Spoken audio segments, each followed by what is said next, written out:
Aaron Judge is back on the injured list, still smashing the ball like a juggernaut. Yet, right field remains strictly off limits, as if it's forbidden ground. And to add fuel to the fire, Camilo Doval, the bullpen arm brought in to dominate, has turned every appearance into a suspense thriller, where each walk feels like a near-certain run. It's like watching two superstars on opposite ends of a roller coaster.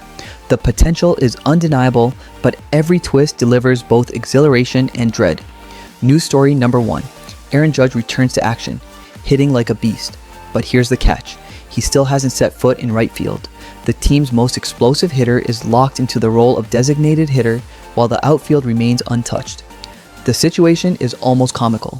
Fans watch him crush pitches, race the bases, and yet can't help but glance toward right field, asking, when will he actually take the glove again?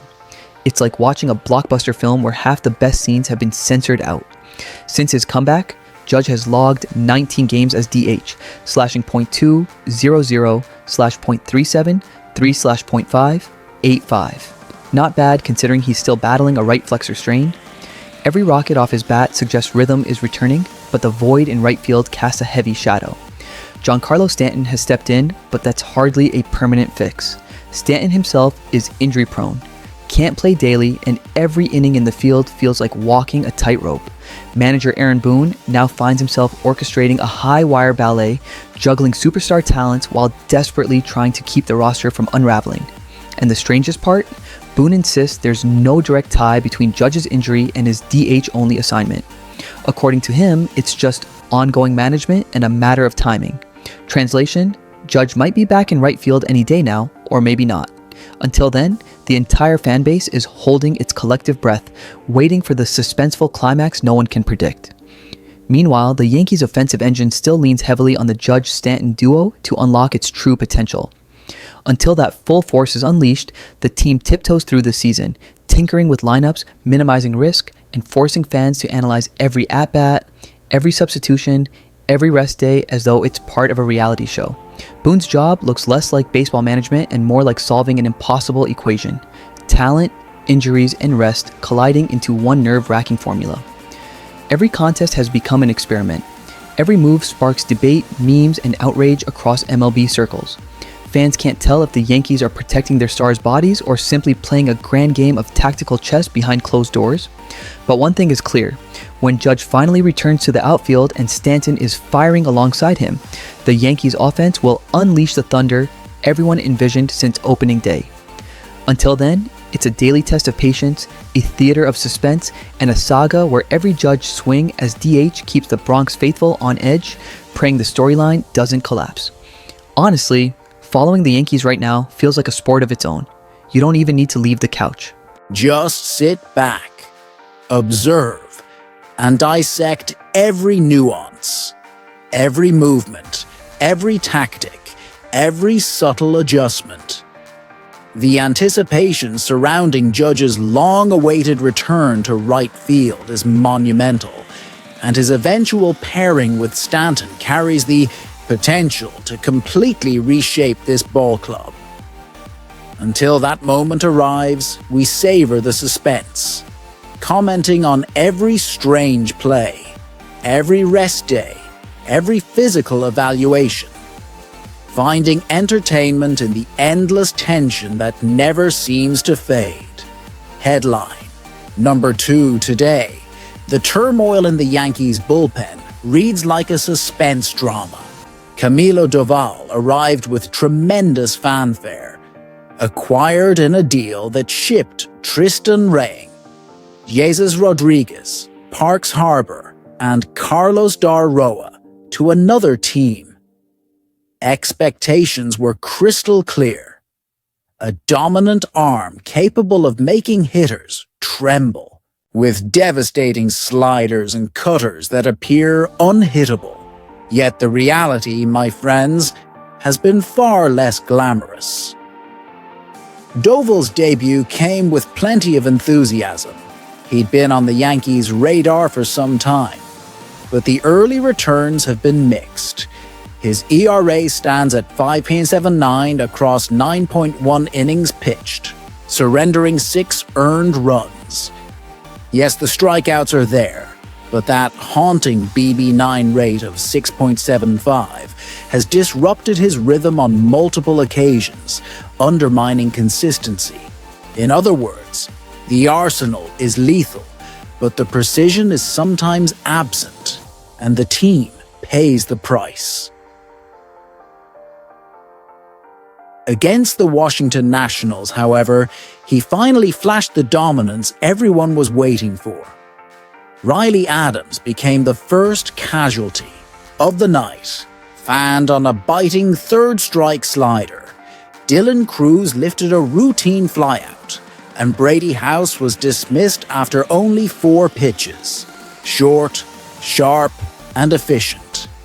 That was the performance fans envisioned when the Yankees brought him aboard. But his track record remains turbulent. In his prior outing against Boston, he allowed 2 hits, though he managed to strike out 2 while avoiding any walks. A step forward, yes, but inconsistency still looms large. Before the National Series, in 4 of his last 5 games, Doval coughed up 5 earned runs in only 3.2 innings, striking out hitters at a high rate, but also issuing 5 damaging walks. It's like watching a high-powered race car accelerate, furiously, only to slam on the brakes without warning. The horsepower is undeniable. The delivery just lacks stability. Manager Aaron Boone recently weighed in with cautious optimism. "I thought he filled the strike zone well. The cutter was electric, mixed with the sinker and some excellent sliders. The last 2 pitches were very good. Even with runners on, I really believed he was in command. If that continues, he'll succeed." In short, Boone still believes in the arm, and Yankee fans continue to cling to the hope that Doval's full potential soon explodes into reality. And truthfully, the raw weaponry is spectacular when it all clicks. Against the Nationals, 5 of the evening's fastest pitches belong to him, averaging 99.4 mph, over a mile above his season average. That's the kind of velocity you dream of anchoring a bullpen with, the kind that sends chills through opposing hitters. The issue, however, is repetition. Doval can rack up strikeouts, but his 13% walk rate ranks in the bottom tier of Major League Baseball. And when he puts runners aboard, they almost inevitably come around to score. In fact, in 20 games where he issued a walk, runners crossed the plate 10 times. That's a glaring concern, turning minor mistakes into damaging runs. So here's the bottom line. Doval's ceiling is elite. The raw power is undeniable. But greatness in the bullpen doesn't come from flashes. It comes from sustained precision. For now, we're left with a maddening mix of brilliance and frustration, moments that thrill and moments that sting. The Yankees continue to gamble on his talent, weighing risk against reward. And fans, as always, ride the roller coaster. Hope and exasperation tangle together, because that's baseball. Watching Doval is like watching a psychological thriller. The potential is obvious, the spectacle tantalizing, but every walk, every free runner keeps your heart lodged in your throat. If he can finally rein in the control issues, this bullpen has the power to become nearly untouchable. Until then, we remain glued to every pitch, waiting for the strikeout that proves the hype was justified. So that's the update, folks. Smash that like button, subscribe, and stay locked in. Because with the Yankees, drama, suspense, and jaw-dropping, performances are always part of the daily script. And together, we'll see whether Camilo Doval finally delivers on the promise that brought him here. Predictably, disaster followed. Williams walked 2, loaded the bases, and surrendered the go-ahead runs. After a week of crushing defeats to Miami, Texas, and now Houston, this move felt less like bold strategy and more like waving the white flag. Some call Boone's decision loyalty, others stubbornness. Either way, patience has evaporated. Social signals, media erupted instantly, furious fans calling the move insulting, with some suggesting Boone is actively begging to be fired. And this isn't about just one bad loss. This was the third winnable game in a week the Yankees have blown, each one featuring bullpen mismanagement as the headline act. Momentum that could have been built after David Bednar's exhausting 42-pitch save earlier this week, shattered in less than a day. For a fan base that lives and dies with this team, these repeated missteps cut deep. If the talk about Boone's job security was loud before, after this meltdown, it's deafening. Update 2. Devin Williams' nightmare. Spiral if anyone thought Devin Williams' recent struggles were just a temporary slump. Friday night proved otherwise. This has morphed into a full-blown crisis. In a playoff-like atmosphere at Yankee Stadium, the game sat tied at 2-2 heading into the 10th. With Jose Altuve on second as the ghost runner, Boone called on Williams for his third high-leverage outing in just 4 games. From the very first pitch, the warning signs flashed. A wild throw sent Altuve to third before the Astros even swung the bat. Moments later, Carlos Correa shot an RBI single up the middle, giving Houston the lead. Then, almost before the crowd could catch its breath, Taylor Trammell demolished a 2-run homer, effectively slamming the door. That's now 4 home runs allowed in Williams' last 8 appearances. Numbers that leave even his staunchest defenders shaking their heads. What makes it even more painful is that the Yankees had clawed their way back into the game. Houston's Hunter Brown had retired 14 straight batters at one point, but in the 6th, the Yankees broke through. Ben Rice ripped an RBI single, then Aaron Judge floated a bloop hit to tie it. That rally should have been the catalyst for a statement win. Instead, the offense fizzled, and the bullpen imploded yet again.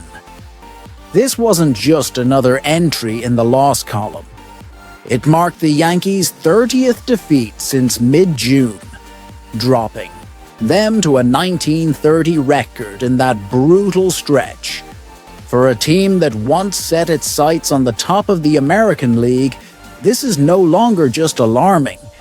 It's catastrophic. Fans inside Yankee Stadium didn't hold back.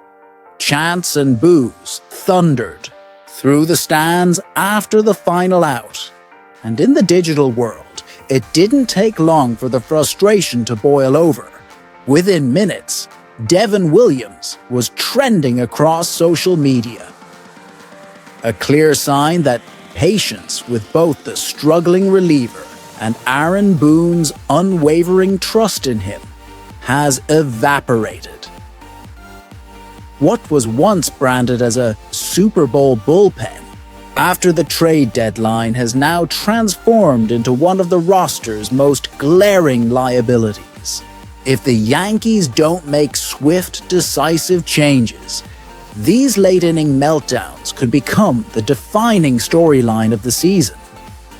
Update 3, Yankees cut ties with JT Brewbaker.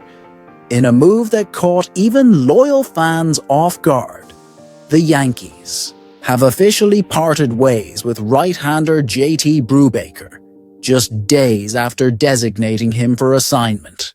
Brewbaker, with over 5 years of Major League service, could have refused a minor league demotion and kept his $1.82 million salary.